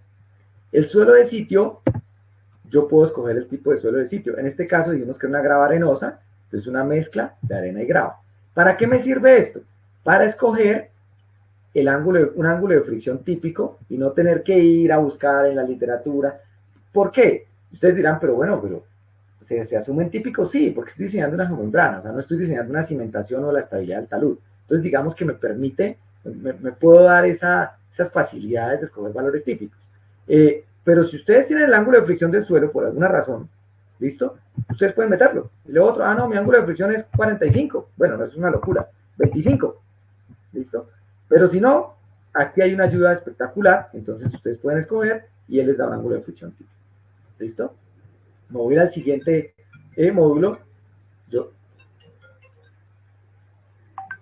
Me voy a ir al siguiente módulo. ¿Listo? Y el siguiente módulo, ¿qué me va a pedir? Datos del suelo de cobertura. Miren que el suelo de cobertura se refiere a este suelo de cobertura. ¿Listo? Como yo les dije que en nuestro ejemplo no íbamos a poner nada, le vamos a dar así escueto, entonces no tiene suelo de cobertura, obviamente no hay ángulo de fricción, obviamente no hay peso unitario. Esto sí es importante y yo tengo que escoger una longitud de desarrollo, esta la tengo que escoger. ¿Cuánto es lo típico? Bueno, mi recomendación es nunca dejen menos de 30 centímetros, ¿listo? Siempre dejen por lo menos 30. Entonces, en este caso vamos a dejar, para que funcione, vamos a darle 30, que es lo mínimo que yo recomiendo. Ustedes pueden dejar un poco más, un poco menos, ¿listo? Casi siempre el tema es espacio, pero si ustedes tienen espacio, déjenle 60 centímetros de hombro, ¿no? Y en un relleno sanitario, hablar, 1 metro, 1,50. Pero si no tienen espacio, mínimo 30, ¿listo? Porque a veces cuando queda muy pegado al hombro, puede haber problemas de que arrastra el hombro, ¿listo? Y la distancia de movilización, vamos a escoger 70 milímetros, entonces es 0,07. Pero como les digo, acá hay unas ayudas típicas, ¿listo?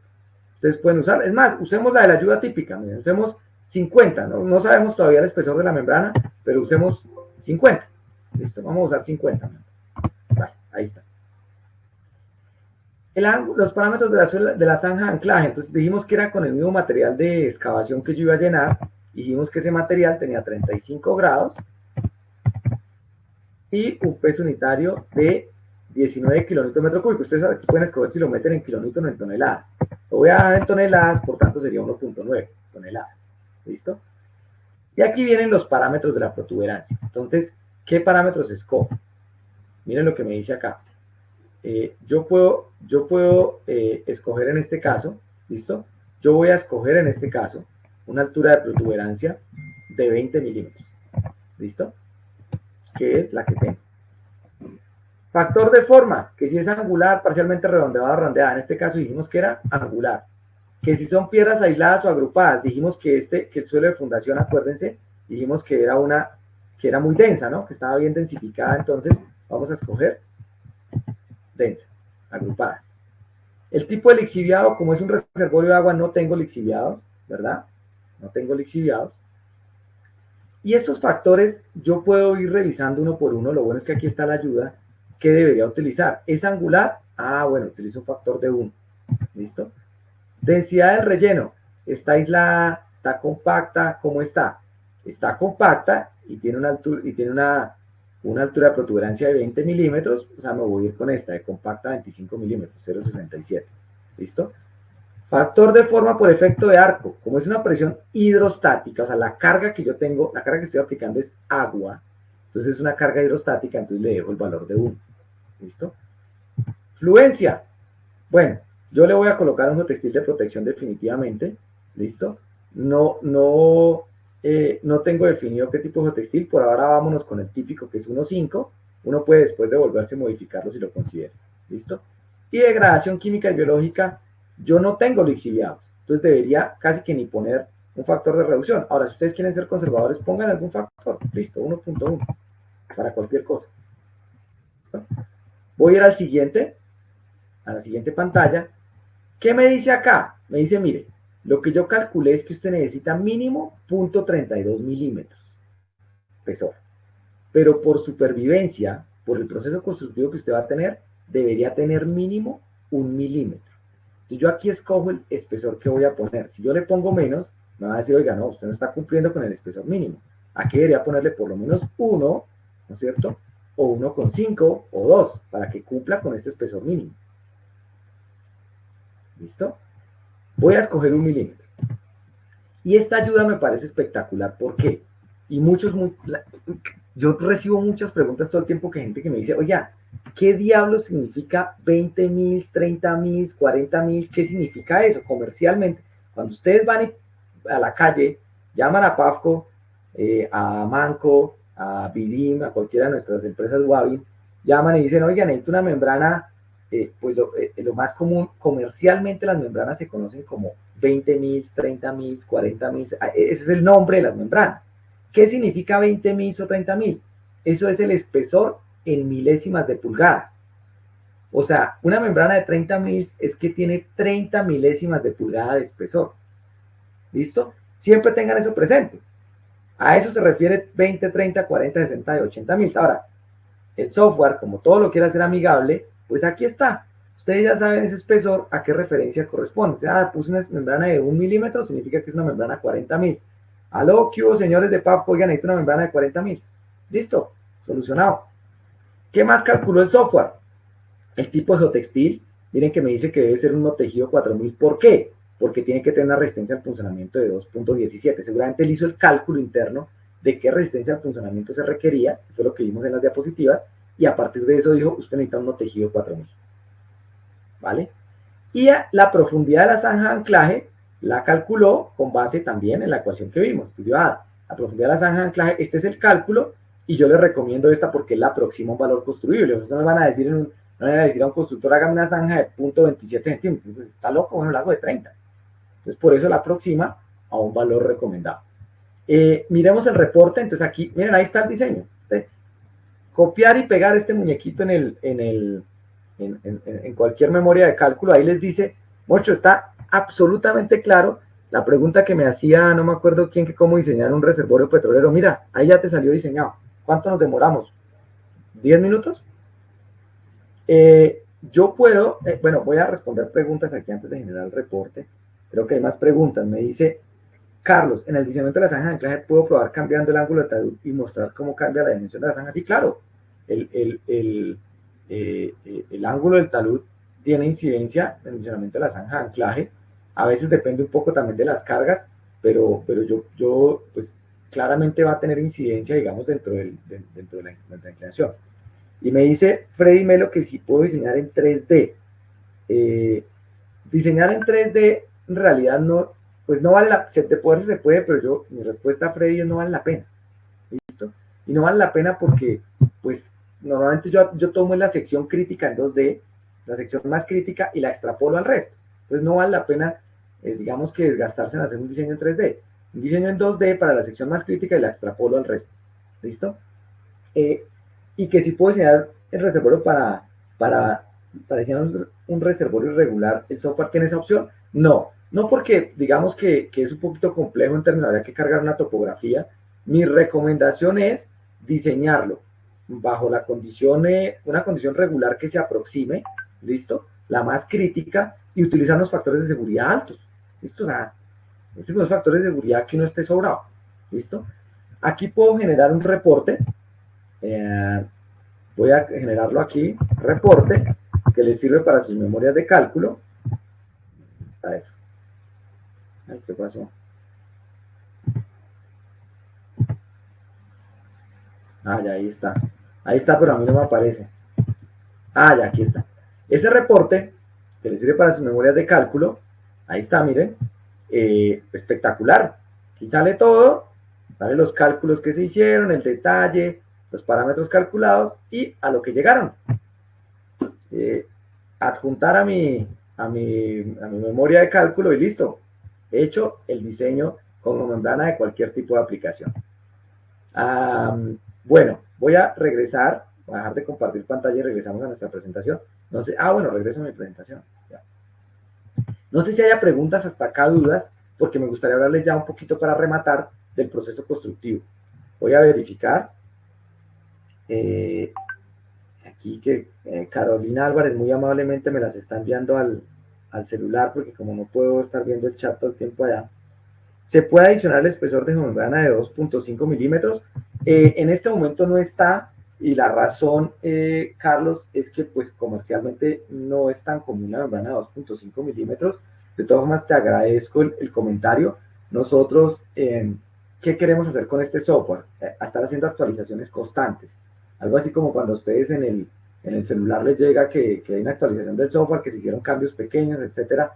No se les haga extraño que el software va a tener cambios constantes en la medida en que vamos sacando nuevos productos, nuevos desarrollos, cambian las metodologías de diseño, etcétera. Te agradezco. Vamos a evaluar con el equipo de ingeniería la posibilidad de incluir el espesor de 2.5 milímetros. No es común, digamos que es un espesor que no es muy comercial, pero te extiendo la invitación. Si quieres hacer un diseño, lo que podemos hacer es que te podemos compartir algunas hojas de cálculo, qué sé yo, para que lo desarrollemos, o te ayudamos con el diseño ya de manera manual, ¿no es cierto?, de cálculo, para ese caso especial que tienes de 2.5 milímetros. ¿Listo? Bueno, el proceso constructivo de las membranas es clave. O sea, el diseño puede quedar muy bien hecho, pero si el proceso constructivo se hace mal, aquí sí no hacemos es nada. El proceso constructivo es fundamental. Y parte de una cosa, de que esto no lo hace cualquiera. Este es el primer concepto del proceso constructivo. Esto no lo hace cualquiera. ¿Y a qué me refiero con esto? A que no es que hay un contratista experto en hacer escuelas y le tocó hacer el reservorio del frente de la escuela y va y compra la membrana y la instala. Entonces, para esto hay instaladores especializados. Acuérdense de eso. ¿Listo? Hay gente especialista en instalar membrana. ¿Por qué? Porque tienen los equipos, tienen el expertise, el know-how, la experiencia de cómo instalar membrana y que quede perfectamente hermética. Porque alguien me preguntó al principio, ¿y cómo hago para que los rollos queden unidos el uno al otro? Tiene que quedar hermético y para eso se utilizan los equipos especiales. ¿Listo? Entonces casi siempre hay que llamar a unos personajes que son expertos en instalación y ellos le cotizan a uno instalar esas membranas. ¿Listo? ¿Por dónde arranco? Bueno, este sería, por ejemplo, mi sitio donde voy a instalar la membrana. uniformizo el terreno, excavo, uniformizo, dejo listo para instalar, retiro sobre tamaño, raíces, muy importante, y olvidé aquí nombrarlo, si ustedes tienen presencia a nivel freático, antes de poner membrana hay que diseñar, que aquí vimos un taller de diseño de sistemas de subdrenaje, hay que diseñar una espina de pescado. O sea, aquí, por ejemplo, habría que tener una espina de pescado si esto tuviera nivel freático, ¿no? ¿Por qué? Porque si no, después viene el nivel freático, empuja la membrana hacia arriba y la membrana le salen ballenas, que llamamos, le quedan como unos globos metidos dentro del reservorio o lo que yo esté haciendo. Entonces, también para evacuar gas en caso de rellenos sanitarios, etc. Entonces yo coloco, yo hago la excavación, ¿listo? Y lo primero que hago es mis zanjas de anclaje. Ahí está, este es el LDR que calculamos ahorita y este es el DAT, ¿listo? Esas mis zanjas de anclaje, es lo primero que yo hago. Después vengo e instalo el geotextil, ¿no es cierto? El geotextil no tejido. Ese geotextil no tejido yo puedo dejarlo traslapado, o sea, esto no es estrictamente necesario lo que está haciendo aquí el señor. De hecho, esto me parece mucho. Mis opciones serían, 1, traslapo. ¿Cuánto es el traslapo? Por ahí 30 centímetros. Estamos hablando del geotextil no tejido, acuérdense, el de protección. Entonces déjenle un traslapo. La opción 2 es coserlo, que lo pueden hacer con una máquina. Eso es una maquinita facilísima en obra, la lleva uno, cose eso rapidísimo para ahorrarse el traslapo. No sé si valga la pena, la verdad, yo creo que el traslapo es lo más simple. O coserlo manualmente, como está haciendo el señor, con una aguja, lo va cosiendo para dejarlo. Depende de lo que ustedes tengan en obra, depende cómo lo quieran hacer. Mi recomendación la mayoría de veces es traslapen en la textililla. ¿Listo? Y después viene la instalación de la membrana, que es muy importante. La membrana viene en rollos, que normalmente, comercialmente, la mayoría de rollos son de 7 metros de ancho. Son rollos muy grandes, o sea, pueden tener 7 metros de ancho, por decir algo, por 200 metros. Entonces, si ustedes hacen cuentas, un rollo de membrana, ¿no es cierto?, que tiene 1400 metros cuadrados, y que tenga 1 milímetro de espesor o así cualquier cosa, un rollo de membrana puede pesar 1 tonelada, tonelada y media. Son rollos gigantes que además la maniobra en obra requiere equipos pues, para poderlo mover, alguna retroexcavadora con una cadena para poder cargar eso, porque no, manualmente no se pueden cargar los rollos. ¿Listo? Ténganlo en cuenta a la hora de cuando van a recibir una membrana, cuando van a instalar, en fin. Entonces, yo tengo membrana, ¿no es cierto?, que vienen rollos normalmente muy grandes, 7 metros de ancho, y la forma, bueno, yo esa membrana la meto dentro de la zanja de anclaje, fíjense, ahí estoy haciendo el proceso, ya coloqué el geotextil, luego coloco la membrana dentro de esa zanja de anclaje, ¿no es cierto? Relleno la zanja para garantizar que la membrana me quede anclada. Fíjense que la membrana queda suelta, lo que les decía, no es buen instalador que la deja tensionada, lisa, no, está bien que la membrana quede medianamente suelta, eso está bien, no está mal, es un procedimiento bueno, ¿listo? Y aquí viene la primera parte, y es que yo uno una membrana a la otra con un equipo especial que se llama de cuña caliente, y es ese equipo que ustedes ven ahí, y el señor básicamente lo que va haciendo es avanzar con este equipo, ¿listo? Y ese equipo lo que tiene es unas cuñas calientes, ¿listo? Que al calientan, voy a decirlo muy coloquialmente, es como si yo calentara la membrana, la derritiera un poquito y la pegara una contra la otra. Y en la práctica eso es lo que hace, o sea, con calor estoy derritiendo un poco la membrana y la estoy pegando la una a la otra. Esto hace un doble sello, o sea, esto sella, si ustedes se dan cuenta que hay como 2 caminitos, sella aquí y sella aquí. ¿Por qué se hace eso? Les voy a explicar. Supongan que ustedes aquí tienen una membrana y aquí van a poner la otra. ¿Listo? Entonces ustedes hacen un sello aquí, queda esto levantado, y otro sello aquí y aquí en la otra membrana. Esto es importante porque esto me permite verificar si los sellos quedaron bien hechos. ¿Cómo así? Cuando el señor termina de sellar todo el... Estoy tratando de cambiar el color y no me deja. Cuando el señor termina de instalar la membrana, ¿listo? Ya terminó y todo me quedó así, sellado doble vez, en un lado y en otro. Entonces vienen y hacen unas pruebas que se llaman de inspección de la junta, para ver si eso sí quedó hermético. Entonces meten aquí una aguja, ¿listo? Y le meten aire a presión y miden la presión del aire. ¿Listo? Con un equipo especial. Yo meto una aguja e inyecto aire a presión. Y luego mido que esa presión del aire se conserve durante un tiempo determinado. O sea, la prueba dice, ustedes van y leen la norma, dice exactamente cuánto tiempo, qué presión debería mantenerse, qué pérdidas debería haber, etc. Lo cierto es que si ustedes inyectan aire y se pierde la presión, pues significa que hay una fuga. Ya, eso es todo el misterio. Entonces, si ustedes inyectan aire a presión y luego y se cae la presión, pasa lo mismo que en una llanta. Oiga, esa vaina se está saliendo. Entonces, hay una fuga. ¿Qué hay que hacer? Póngase a revisar. Antiguamente se hacía manualmente, ¿no? Entonces, como en una llanta, le tocaba ir echando agua por toda la junta, ir de así despacito viendo a ver dónde encontraba la salida, la fuga, y sellar ahí, arreglar. Hoy en día ya hay equipos espectaculares. El otro día hablaba con un conocido experto instalador de membrana, entonces me mostraba que tiene un equipo que tiene como una, funciona, digamos, que va generando como una resistencia eléctrica. Entonces pasa por encima de la junta andando, como quien va manejando un carrito, y pum, el equipo le detecta dónde está la fuga. ¿Listo? ¿Qué tienen que hacer? Arreglar la fuga. ¿Listo? Esa es la razón por la que este sello se hace doble. ¿Listo? También lo puedo hacer en condición horizontal, o sea, en condición horizontal también puedo instalar membrana, ¿no es cierto? Eso es puro manejo del equipo. Hay otro equipo, ¿no es cierto?, que se llama una extrusora manual, que esta sí es un equipo chiquito, que es como si fuera una pistola de aire caliente.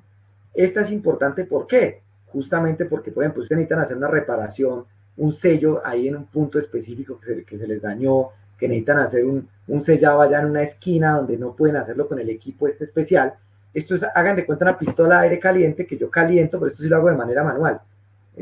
Vengo y aquí pongo una lámina, pongo la otra y vengo y caliento aquí con mi pistola y los uno, ¿listo? Uno los rollos. Entonces, esta es muy útil, por lo que digo, para zonas complicadas, para hacer arreglos puntuales. Esta es muy útil. Ah, miren, ahí está, ¿sí? Ahí está cómo funciona, una pistola de aire caliente, ¿listo?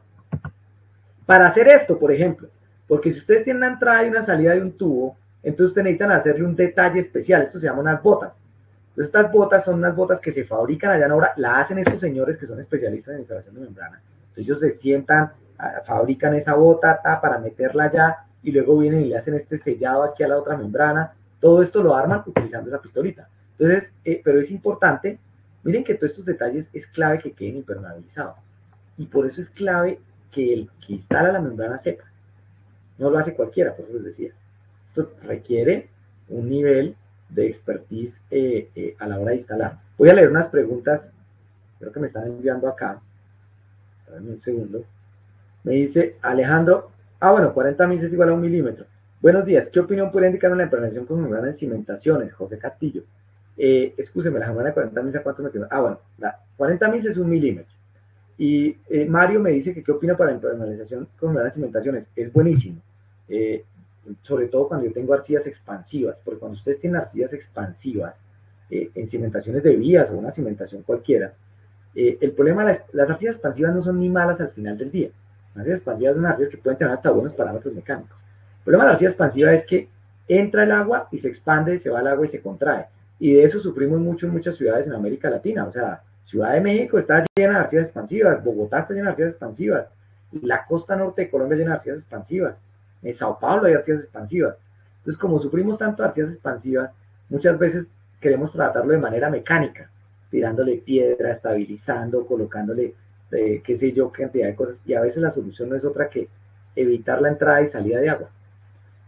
Nosotros hicimos una cimentación, por ejemplo, unas viviendas espectacular, porque eran arcillas expansivas, tenían un estrato de arcillas expansivas aquí así. No es que era un estrato grande, o sea, un estrato de, yo qué sé, 6 metros de arcilla expansiva, entonces ni modo de reemplazar eso. Y lo que hicimos fue unas barreras horizontales, o sea, perdón, voy a tratar de dibujar, es que no sé por qué esto no me está funcionando bien. Entonces lo que hicimos fue venir, hacer una excavación aquí, así como quien va a hacer un filtro, otra excavación aquí, y forrar con una membrana aquí así, de esta manera, y acá encima sí un material granular, bueno, un textil de protección, lo de siempre, acá un material granular ya, aquí viene y aquí viene la cimentación de las viviendas, ¿listo? Entonces, esto funciona muy bien, ¿por qué? Porque toda esta zona que está acá, que está metida dentro de la membrana, no va a tener entrada ni salida de agua. Entonces, yo controlo el proceso de expanso-contracción, lo controlo. Y como lo controlo, ¿qué estoy evitando? Pues estoy evitando grandes deformaciones a nivel superficial. Espectacular. Esta es una forma muy buena de solucionar el tema de expanso-contracción, y en vías también funciona, ¿listo? No entra ni sale agua y eso se vuelve una especie de colchón que me aísla del resto de suelo expansivo que yo tengo, ¿vale? Voy a ver si hay otra pregunta, creo que más preguntas. Sí, me dice...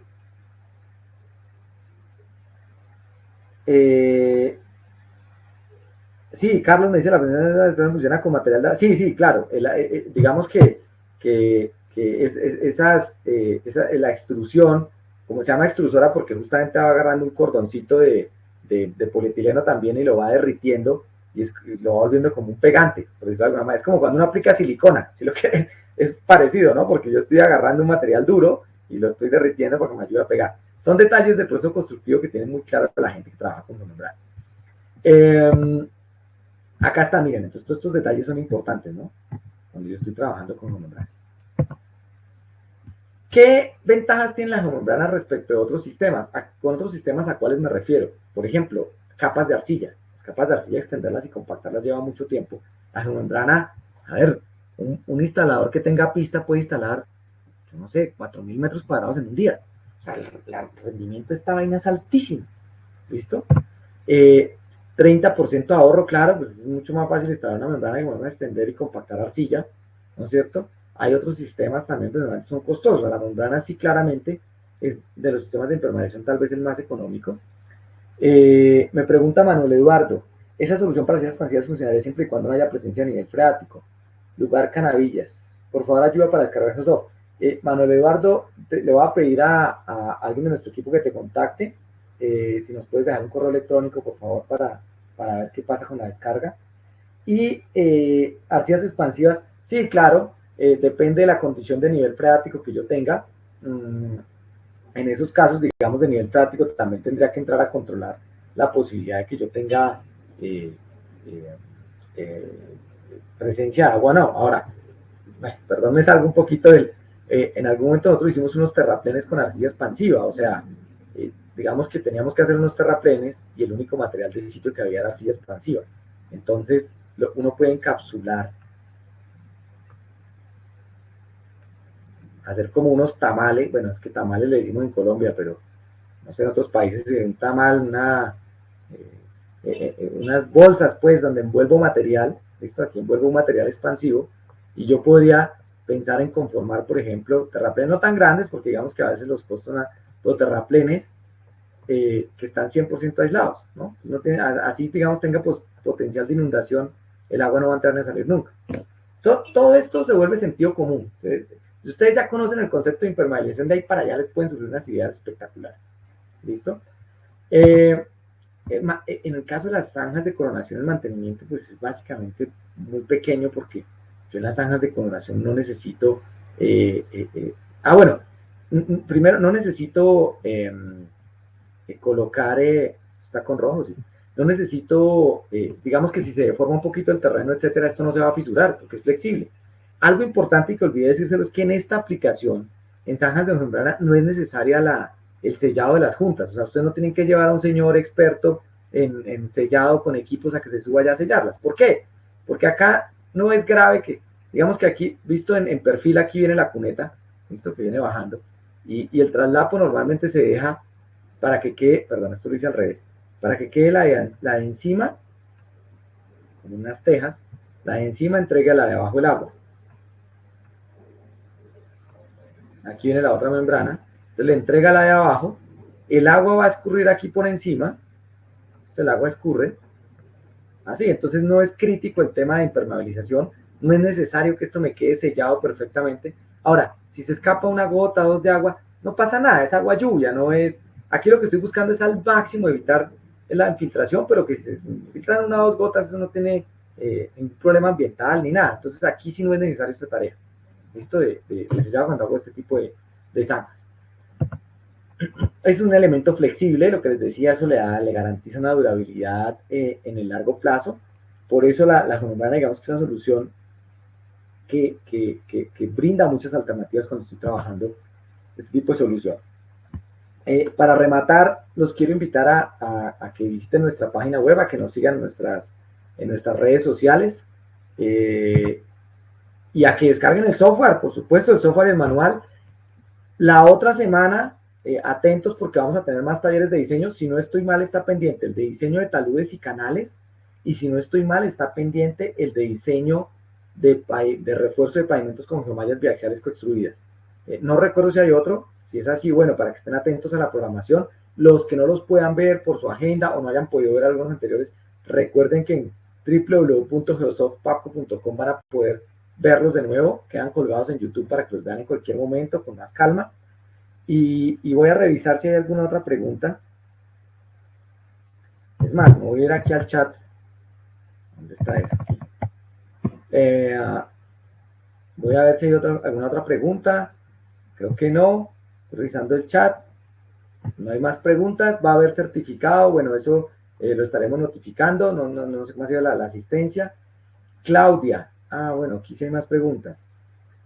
Claudia me pregunta, buen día, como por ejemplo para una zona que no necesito 7 metros de ancho, lo de la membrana bien rollo de menor ancho se debe cortar. Se corta, pero cortarlo es muy fácil. Es súper sencillo, Claudia, no, cortarlo no tiene ningún misterio, es absolutamente fácil realizar el corte de este tipo de soluciones, no es nada complejo. Bueno, o sea, se cortan ahora, lo que tú necesites se modula. Incluso hay gente, hay instaladores especializados que te venden el pedazo ya del tamaño que tú necesitas.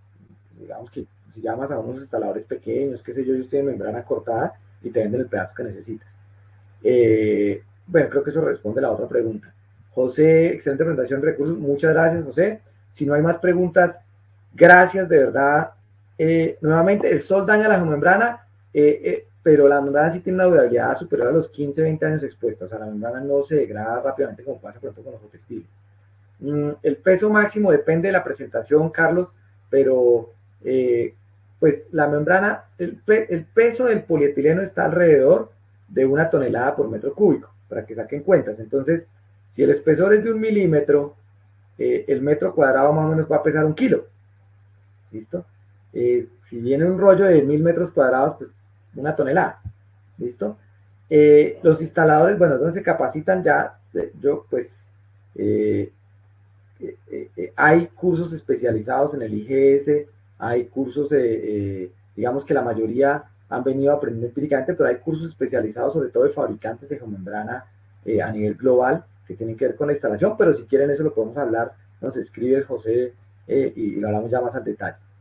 ¿En qué caso se utiliza membrana baja densidad? La última pregunta, se utiliza donde yo necesito, donde tengo por ejemplo esquinas a 90 grados o zonas muy complejas, donde necesito darle ángulos muy pronunciados y que la membrana de alta densidad, al ser tan rígida, se puede partir, se puede fisurar. ¿Listo? Les agradezco de verdad a todos. Muchas gracias. El resto de preguntas las estaremos respondiendo por chat o por correo electrónico. Tienen mi celular, me pueden escribir al WhatsApp, al correo electrónico. Muchas gracias de verdad por conectarse. Les deseo un feliz día a todos, un feliz fin de semana, ¿vale? Que estén muy bien. Chao, chao.